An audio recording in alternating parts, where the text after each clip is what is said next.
থানা এলাকার সমস্ত রাস্তা জলমগ্ন। নিজেদের কর্তব্য ও আইন শৃঙ্খলা রক্ষার দায়িত্বে নৌকায় করে এলাকায় টহলদারি করছে পুলিশ আধিকারিক ও কর্মীরা। এমনই নজিরবিহীন ছবি ধরা পড়ল মালদা জেলার ভূতনি থানা এলাকায়।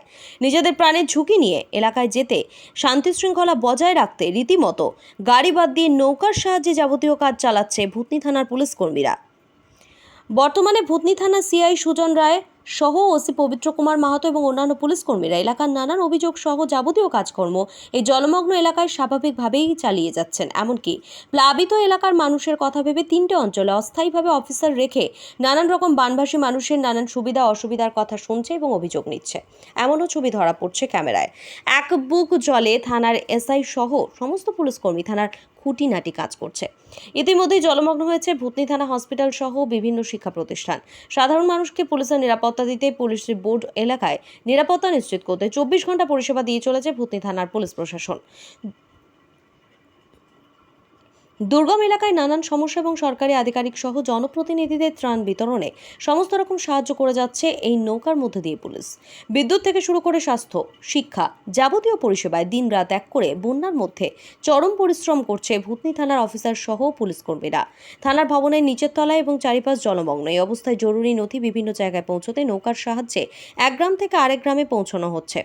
পরিস্থিতি যতদিন না স্বাভাবিক হচ্ছে, এইভাবেই পরিষেবা সাধারণ মানুষকে দিয়ে যাবে ভূতনি থানার পুলিশ প্রশাসন।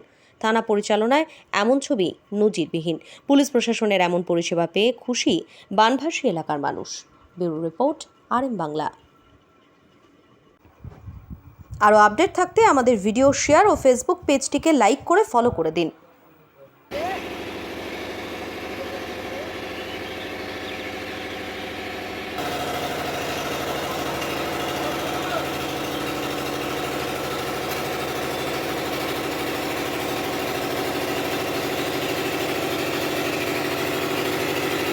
যে দেখছেন সব ডুবে গেছে, ঘরের মধ্যে এক বুক জল। হ্যাঁ, পরিষেবা দিচ্ছেন মানুষকে, পরিষেবা তো অবশ্যই পরিষেবা রাত দিন 7 দিন একদম 24 ঘন্টা। এতটা জল থানার ভিতরে কি করবো বলুন? কিভাবে যাতায়াত কিভাবে করছেন? এই যে নৌকা, নৌকার মাধ্যমে যাতায়াত। টহলদারি কিভাবে করছেন? ওই হ্যাঁ, হ্যাঁ। টহলদারি কিভাবে চলছে? টহলদারি নৌকা দিয়ে সব নৌকা। সমস্যা হচ্ছে তো? অবশ্যই সমস্যা তো হবেই। এটা একটা মানে প্রাকৃতিক দুর্যোগ, মেনে নিতেই তো হবে, কিছু করার তো নেই। আর আশা কতদিনে পরিস্থিতি স্বাভাবিক হবে কি মনে করছেন? এটা এখন তো বলা যাচ্ছে না। এই জন্য বলা যাচ্ছে না যে নদীতে জল কমছে।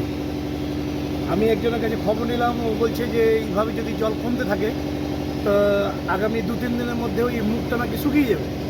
আবার যেই জায়গাটা প্রথম কেটেছিল কালোডুলার একটু এই দিকে, সেই জায়গাটা দিয়ে আবার জল বেরোচ্ছিল, রিভার্স বেরোচ্ছে, আবার নদীর দিকে যাচ্ছে আবার। হ্যাঁ, যদি মুখটা শুকিয়ে যায় আর এই জলটা যদি এইভাবে বেরোতে থাকে, এদিকে আবার কিছু রিভার লিফটার অনেকগুলো মেশিন দিয়েছে আর কি, সেগুলো দিয়ে যদি জল বাইরে ফেলার যদি ব্যবস্থা যদি করে, তাহলে আগামী 7 দিনের মধ্যে একটা ভালো একটা ফল আশা করছি। থানা থেকে কি পরিষেবা দিচ্ছেন না অন্য কোথাও? না, আমরা অস্থায়ী একটা থানা তৈরি করেছি আমরা। আচ্ছা, ওই যে পঞ্চায়েত আছে না আমাদের, এই যে ওই PNB ব্যাংক পঞ্চায়েত, উত্তর চণ্ডীপুর পঞ্চায়েত, তারই একটা ঘর আমরা নিয়েছি। ওখানে আমরা ক্যাম্প করে আছি। আমরা ওখান থেকেই থানার পরিষেবা দিচ্ছি, যতটুকু পাচ্ছি আর কি। ঠিক, এইটুকু। ঠিক। আপনার নামটা বলুন। আমার নাম মনিরুজ্জামান, এসআই মনিরুজ্জামান।